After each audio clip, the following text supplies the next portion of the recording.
नमस्कार मित्रांनो, मी आनंद राजाध्यक्ष. तुम्ही पाहत आहात माझं मराठी यूट्यूब चॅनल आपली बाजू. मित्रांनो, चॅनलवर जर तुम्ही नवीनच आला असाल तर कृपया चॅनलला सबस्क्राईब करून घ्या. सबस्क्रिप्शनचं बटन इकडेच आहे. आणि आपण आता विषयाकडे बोलू. तुम्ही थंबनेल बघितलं की फूट पाडणाऱ्यासाठी पायघड्या आणि एक व्हा म्हणणाऱ्याचा विरोध. एक मुद्द्याकडे बोलू. एक वा कोणी म्हटलं योगी आदित्यनाथांनी, तर त्यांच्याबद्दल आपण काय बोलणार? काहीच बोलण्यासारखं नाही. त्यांचे आयुष्य म्हणजे खुली किताब आहे. बरं, त्यांनी हा जो नारा दिला, बटोगे तो कटोगे, या नाऱ्याला एवढा प्रतिसाद का मिळाला? कारण हा हिंदूंचा हजारो वर्षाचा सामूहिक अनुभव आहे. हा ॲक्च्युली नाऱ्याला प्रतिसाद मिळाला नाही आहे. हा त्या अनुभवाचा नाऱ्याला अनुभवातून निर्माण झालेला प्रतिध्वनी आहे. प्रतिध्वनी लक्षात घ्या. इको. त्यांनी बटोगे तो कटोगे म्हटल्यानंतर सगळ्या हिंदू हृदयातून प्रतिध्वनी उमटला, बटोगे तो कटोगे. हा माहिती आहे आम्हाला, हा आमचा हाच अनुभव आहे म्हणून हे झालं. असो, तर तो विषय आपण इथे सोडू. आता मूळ मुद्दा काय की हा फूट पाडणारा मनुष्य कोण आहे? तर याचं नाव आहे शेख मौलाना खलीलुल सज्जाद नोमानी. हे ग्रस्त कोण आहेत? मी तुम्हाला सांगतो. त्यांचे एक फाउंडेशन आहे, त्यांच्या वेबसाईटवर रहमान फाउंडेशन म्हणून. All India Muslim personal law बोर्डाचे अध्यक्ष वगैरे ठीक आहे, पण त्याचं एक स्वतःचं फाउंडेशन आहे, रहमान फाउंडेशन. तिकडे एक माहिती मिळाली की हे ग्रस्त जे आहेत ना, यांचं हे मूळ तुर्की वंशाचे आणि काही पिढ्यांपूर्वी त्यांचे पूर्वज भारतात आले होते. नक्की कुठच्या तरी लुटेरांबरोबर आले असणार. ठीक आहे. यांचं कुटुंब जे आहे हे उलेमाच्या वंशातले, म्हणजे सगळे म्हणतात असे धर्मप्रसारक वगैरे, त्यांचे म्हणजे मौलाना फॅमिली म्हणतो, त्यातनं हे आलेले. आणि सध्या हे कोणाचे शिष्य आहेत? नाव सांगतो तुम्हाला. जुल्फिकार अहमद नक्षबंदी. हे कोण आहेत? हे पाकिस्तानमध्ये नक्षबंदी या सुफी संप्रदायाचे एक गुरु आहेत. तिकडे ते आपला आश्रम चालवतात, त्याला खानका म्हणतात. तर तिकडे ते आपला आश्रम चालवतात. म्हणजे एका पाकड्याकडनं भारताचं वाकडं कसं करायचं ते शिकायला हा माणूस त्याचं शिष्यत्व घेतो. ठीक आहे. अजून एक गोष्ट सांगतो. हे म्हणजे हे एकता किती सांगतात ना, एकता ही किती यांची बेगडी आहे ते लक्षात घ्या. अबुधाबीला जे मंदिर झालं त्याच्यावर यांचा एक व्हिडिओ फेमस आहे. अबुधाबी में मंदिर कैसे बना, ये वो शेख से ऐसे फासिकाना काफिराना गुमराहाना हरकत कैसे हुई. तर फासिकाना म्हणजे फसाद, म्हणजे एकूण सगळं फूट पाडणारी वगैरे, रस्ता भटकलेली आणि काफिरासारखी हरकत कशी झाली. आणि आम्ही तुमचे हे नाही आहेत, आमचं तुमच्यावर काय, तुम्ही आमचे कोणी लागत नाही, आमचं इमान ठीक आहे वगैरे. तिकडे त्या शेख सौदीच्याही बादशहाला यांनी शिव्या घालून झाले. मला एक सांगा, उद्या त्या सौदीच्या बादशहाला किंवा दुबईच्या अबुधाबीच्या जे अमीर आहेत त्यांच्याकडे या सज्जाद नोमानीचा व्हिडिओ पाठवला की बघा हा माणूस आपले जे फॉलोअर्स आहेत त्यांना सांगतोय की यांच्यावर इमान आपण आणलेलं नाहीये, आपली निष्ठा आहे ती पैगंबराशी वाहिलेली आहे, यांना आपण एकनिष्ठ राहण्याचं कारण नाही. त्यांना कोणी पाठवलं आणि त्या लोकांनी यांचे जे फॉलोअर्स आहेत ना, यांचं सगळं तसं डिव्हिजन बऱ्यापैकी असतं.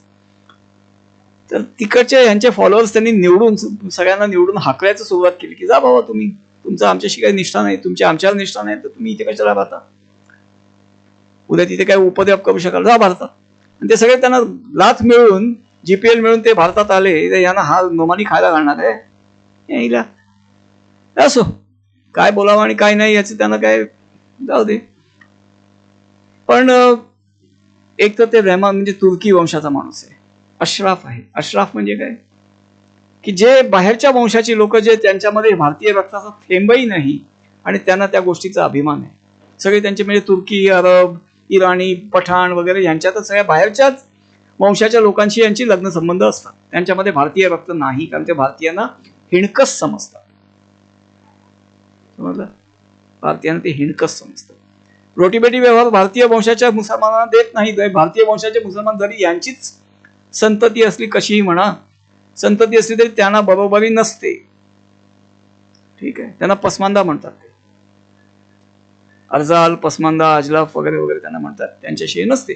त्यांना मुली बिली देत नाही ते. त्यांच्या मुलीने जर त्यांच्यामध्ये प्रेमविवाह झाला तर त्या मुलाला मारून टाकतात हे लोक.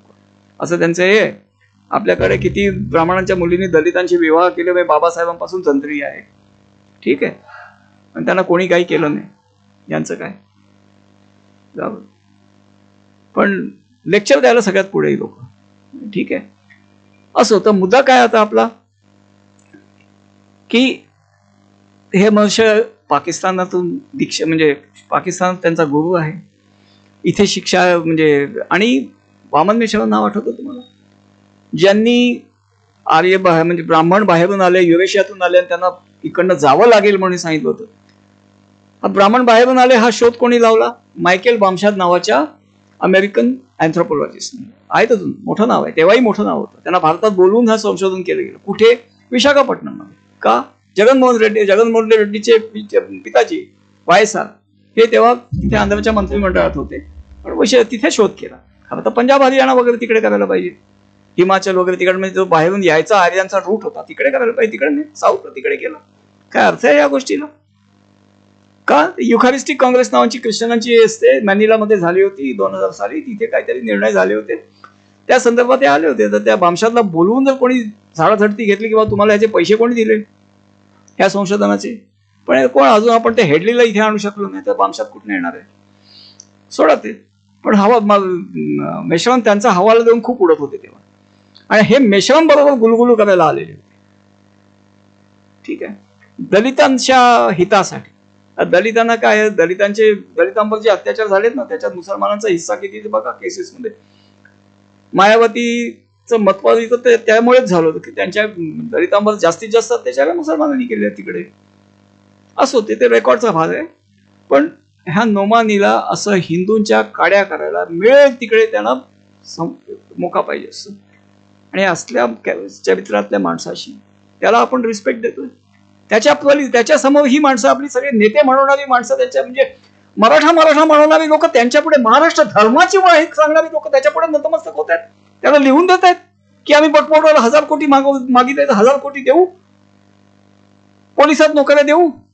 ते 17 मागण्या तुम्ही वाचल्या आहेत ना, त्याच्यावर आम्ही कारवाई करू. आपल्या काकांचा तर काय विचारूच नका. पण जनाब आणि कोण महाराष्ट्राचे वाटोले करायला निघालेले पटोले देऊन देतात सही शिक्क्यांनीशी की आम्ही करू हे, आणि आपण त्यांना मतं देणार आहोत. म्हणजे वक्फ बोर्डाने तुम्हाला बेघर करायची वाट बघताय का?